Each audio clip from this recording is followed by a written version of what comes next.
दोस्तों स्वागत है आपका हमारे channel target for IAS and MPSC with के। आज है 25 फरवरी 2022 और हम लोग डिस्कस करने वाले हैं आज का मध्य प्रदेश का करंट अफेयर।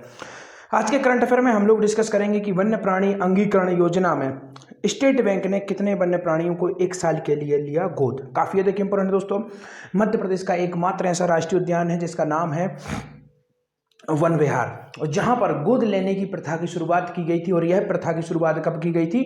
2008 में की गई थी, क्योंकि केवल और केवल एक ऐसा यही राष्ट्रीय उद्यान है जहां पर कोई भी संस्था या कोई इंडिविजुअल पर्सन भी दोस्तों, जी हां, काफ़ी सारे एक्टर्स ने भी मध्य प्रदेश में वन विहार के जो जीव जंतु हैं, जो टाइगर्स हैं, उनको भी काफ़ी समय के लिए गोद लिया। यहाँ गोद लेने से तात्पर्य यह है कि उस जानवर के ऊपर जितना भी साल भर या 6 महीने का जितने समय के लिए उस जानवर को गोद लिया जाता है, उसके ऊपर होने वाला पूरा का पूरा खर्चे का वहन उस इंडिविजुअल पर्सन या उस संस्था के द्वारा वहन किया जाता है। तो गोद लेने का तात्पर्य यही है और 2008 में वन विहार में यह स्कीम शुरुआत की गई थी। इसके साथ ही साथ और भी अन्य इंपॉर्टेंट करंट अफेयर के फैक्ट हम यहाँ पर डिस्कस करेंगे। और अगर इस लेक्चर की पीडीएफ आप प्राप्त करना चाहते हैं तो लिंक डिस्क्रिप्शन में है, वहां से आप मेरा टेलीग्राम चैनल ज्वाइन कर लीजिए। और 2021 का पूरे साल का मध्य प्रदेश का current affair free of cost PDF भी आपको दोस्तों टेलीग्राम चैनल पर मिल जाएगी। चलिए शुरू करते हैं। पहला क्वेश्चन है हमारा, उज्जैन जिले में 57,2200 करोड़ की लागत से 534 किलोमीटर लंबी कितनी सड़क परियोजनाओं का शिलान्यास हुआ। काफी अधिक इंपॉर्टेंट है। केंद्रीय जो परिवहन मंत्री है नितिन गडकरी जी, वह मध्य प्रदेश के दौरे पर आए हैं और उनके द्वारा दोस्तों उज्जैन में बाबा महाकाल मंदिर में पूजा भी की गई है और उसके बाद में यह योजना का भी विस्तारण किया गया है। तो देखते हैं कितनी जो परियोजना सड़क परियोजना है उनका शिलान्यास हुआ। 11 सड़क परियोजना है, 33, 44 या फिर 55। तो इसका राइट आंसर है आपका ऑप्शन नंबर 11 जो सड़क परियोजना है दोस्तों, उनका इनके द्वारा क्या किया गया है, शिलान्यास कर दिया गया है। और अभी हाल ही में मैंने आपको बताया था नर्मदा जो एक्सप्रेस वे है दोस्तों, उसकी लंबाई कितनी है? 1265 किलोमीटर टोटल लंबाई इसकी, तो इसको भी याद रखिए, काफी अधिक इंपॉर्टेंट है। और अभी हाल ही में 930 किलोमीटर के लिए मंजूरी दे दी गई है, अर्थात निर्माण का जो इसका प्रथम फेज है उसकी शुरुआत कर भी दी गई है। और लगभग 300 किलोमीटर लंबाई किसकी है? जो कि चंबल एक्सप्रेस वे था, जिसका वर्तमान नाम अब अटल प्रोग्रेस वे है, तो इसको भी याद रखना है। यह भी काफी अधिक इंपॉर्टेंट है। आगे बढ़ते हैं, देखते हैं क्या है न्यूज। उज्जैन जिले में 57,22 करोड़ की लागत से 534 किलोमीटर लंबी 11 सड़क परियोजनाओं का शिलान्यास नितिन गडकरी जी द्वारा किया गया। आगे बढ़ते हैं, देखते हैं नेक्स्ट क्वेश्चन।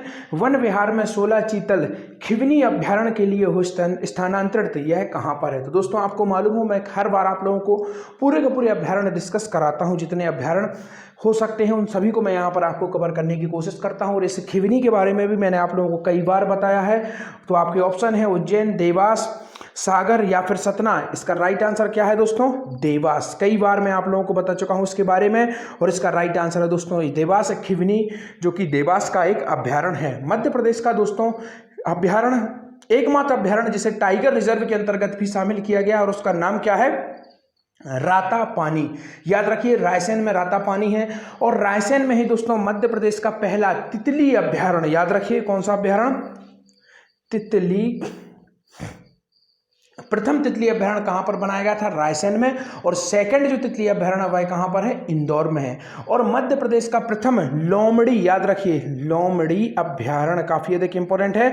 तो मध्य प्रदेश का प्रथम लोमड़ी अभ्यारण्य कहां पर है? इंदौर में है। तो इसको बिल्कुल भी नहीं बोलना है। These all very very important types of question that we should remember. और मध्य प्रदेश का सबसे बड़ा अभ्यारण्य कहां पर है? सागर में है। क्या नाम है? काफी इजी है, आई होप आप लोग जरूर बताएंगे।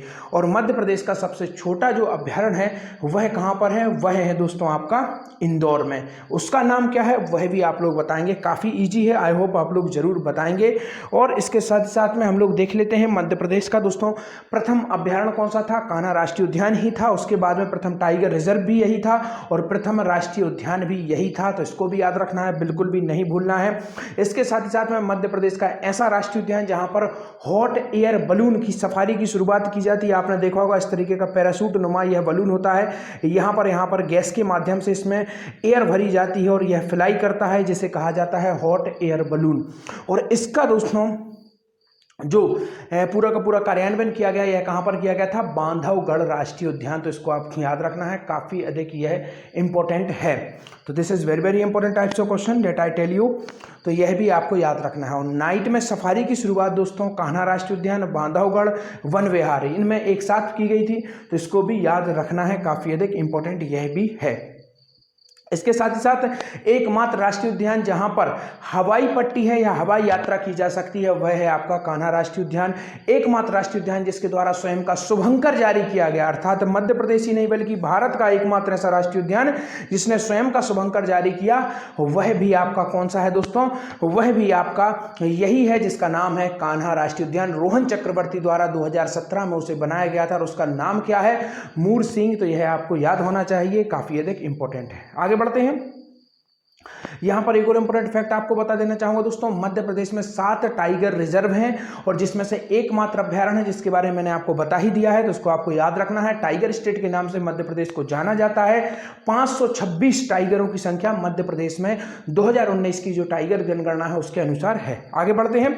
वन विहार जो कि भोपाल में है, 16 चीतल खिवनी जो कि अभ्यारण्य है जो कि देवास में है के लिए स्थानांतरित किए गए हैं। वन विहार राष्ट्रीय उद्यान भोपाल से प्रदेश के अन्य संरक्षित क्षेत्रों में चीतल स्थानांतरित किए जा रहे हैं। बुधवार को यहां 16 चीतल वन मंडल देवास के खिवनी अभ्यारण्य में स्थानांतरित किए गए हैं। उल्लेखनीय है कि वन विहार राष्ट्रीय उद्यान में 130 चीतल अब तक अन्य संरक्षित क्षेत्रों में स्थानांतरित किए जा चुके हैं। तो यह काफी अधिक इंपॉर्टेंट है। आगे बढ़ते हैं। देखिए, भारत में लगभग 1 करोड़ से अधिक अनुपयुक्त वाहन हैं, जिनमें लगभग कितने वाहन मध्य प्रदेश में हैं? तो आपको मालूम होना चाहिए स्क्रैपिंग पॉलिसी मध्य प्रदेश में लागू कर दी गई है। आगे इसके बाद क्वेश्चन यह भी आएगा कि मध्य प्रदेश में अब कितने वर्ष से अधिक पुराने वाहन संचालित नहीं किए जाएंगे, उनके जो रजिस्ट्रेशन हैं वह कैंसिल कर दिए जाएंगे और उनको स्क्रैप कर दिया जाएगा, अर्थात स्टील अथॉरिटी ऑफ इंडिया के लिए समर्पित कर दिया जाएगा। तो यह काफ़ी अधिक इंपॉर्टेंट है। तो देखते हैं, भारत में लगभग 1 करोड़ वाहन हैं, ऐसे वाहन जो कि अनुपयुक्त हैं, अर्थात 15 साल की जो लिमिट है उससे ऊपर के हैं, और जिनमें लगभग कितने ऐसे वाहन मध्य प्रदेश में? तो ऐसे कितने वाहन मध्य प्रदेश में जो कि यूजलेस हैं, अर्थात 15 साल से ऊपर के हैं? तो आपका ऑप्शन नंबर 1 है लगभग 5 लाख, लगभग 4 लाख, लगभग 3 लाख, या फिर इनमें से कोई नहीं। तो इसका राइट आंसर है आपका ऑप्शन नंबर 1, लगभग 5 लाख वाहन ऐसे हैं मध्य प्रदेश में that is not useful, unuseful हैं और इनको स्क्रैप कर दिया जाएगा। मध्य प्रदेश के परिवहन मंत्री कौन है? माननीय गोविंद सिंह राजपूत हैं और यही दोस्तों मध्य प्रदेश के राजस्व मंत्री भी हैं। आगे बढ़ते हैं। देखते हैं, प्रदेश में 5 लाख कंडम कंडीशन के वाहन है जो कि इनकी कंडीशन बेकार है। इसके बाद में परिवहन मंत्री श्री राजपूत ने बताया कि भारत में लगभग 1 करोड़ से अधिक अनुपयुक्त वाहन हैं, जिनमें 5 लाख वाहन मध्य प्रदेश में है। पुराने वाहनों के संचालन में ईंधन एवं रखरखाव पर ज्यादा लागत आती है, साथ ही कार्बन डाइऑक्साइड जो पर्यावरण को प्रदूषित भी करती है। उन्होंने कहा कि वाहन स्क्रैपिंग योजना से अनौपचारिक वाहन स्क्रैपिंग उद्योग और औपचारिक रूप से दिए जा सकेंगे। ऑटोमोटिव, स्टील और जो इलेक्ट्रॉनिक उद्योग के लिए भी काम में लाकर कच्चा माल के रूप में उपयोग किया जाएगा, अर्थात जो भी पुराने वाहन होंगे इनका जो स्क्रैप किया जाएगा उसके बाद कच्चे माल के रूप में जो भी अन्य उद्योग हैं उनमें इसका प्रयोग किया जाएगा। और इससे एक फायदा यह भी होगा कि यह जो जितने के जितने वाहन हैं इनकी जो रिसाइकलिंग है उसमें भी मदद मिलेगी। तो यह प्रदूषण को रोकने में भी काफ़ी अधिक मदद करेगी और सड़क पर जो इतनी अधिक संख्या में वाहन है उनमें भी कमी आएगी।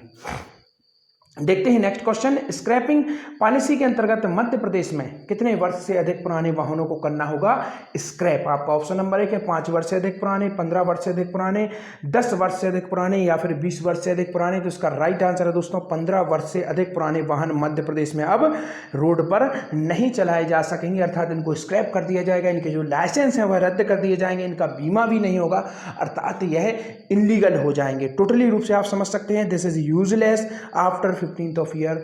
जो भी आपके व्हीकल्स हैं, चाहे वो 4 व्हीलर हो चाहे कोई सा व्हीकल हो, उन सबको स्क्रैप्ड कर दिया जाएगा। तो यह काफ़ी अधिक इंपॉर्टेंट है। देखते हैं क्या है पूरी न्यूज। स्क्रैपिंग पॉलिसी से पर्यावरण प्रदूषण और सड़क सुरक्षा में होगा सुधार। परिवहन मंत्री श्री राजपूत 15 वर्ष पुराने सरकारी वाहनों को अनिवार्यता करना होगा स्क्रैप। तो यह काफ़ी अधिक इंपॉर्टेंट है, जिनको स्क्रैप कर दिया जाएगा। आगे बढ़ते हैं, देखते हैं वन्य प्राणी अंगीकरण योजना में स्टेट बैंक ने कितने वन्य प्राणियों को 1 साल के लिए लिया गोद? तो मैंने आपको शुरुआत में ही बताया था कि मध्य प्रदेश का वन विहार जो कि सबसे बड़ा रेस्क्यू सेंटर भी, इसको भी याद रखना है। मध्य प्रदेश में कहीं पर भी कोई भी टाइगर हो, कोई भी एनिमल हो, जितने भी संरक्षित एनिमल हैं, अगर उनका किसी भी हादसे में या कोई भी आपसी जो जंगल में आप देख सकते हैं काफ़ी सारे जो आपसी दुर्घटनाएं भी होती हैं, उनके माध्यम से या किन्हीं कारणों से बीमार होते हैं, कोई भी प्राकृतिक आपदा के कारण भी, उन सब का रेस्क्यू करके वन विहार लाया जाता है। और यहाँ पर सबसे बेस्ट ट्रीटमेंट की व्यवस्था है। कोई भी टाइगर्स हैं स्पेशली उनकी भी।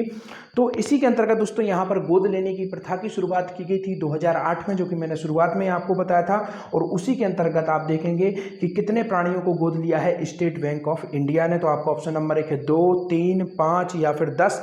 इसका राइट आंसर है ऑप्शन नंबर 1, 2 जानवरों को उनके द्वारा गोद लिया गया है। देखते हैं वन्य प्राणी अंगीकरण योजना में स्टेट बैंक ने 2 वन्य प्राणियों को 1 साल के लिए लिया गोद। अब तक 82 वन्य प्राणियों को गोद देने से 65 लाख से ज़्यादा राशि मिल चुकी है वन विहार को। अर्थात आप समझ सकते हैं जो विभिन्न प्रकार की जो संस्थाएं हैं, इंडिविजुअल लोग हैं, उनके द्वारा लगभग 82 वन्य प्राणी उनको गोद लिया गया है और 65 लाख से राशि वन विहार को ज़्यादा मिल चुकी है। तो आज के आपके क्वेश्चन, मध्य प्रदेश के किस शहर में स्किल विश्वविद्यालय की स्थापना की जाएगी।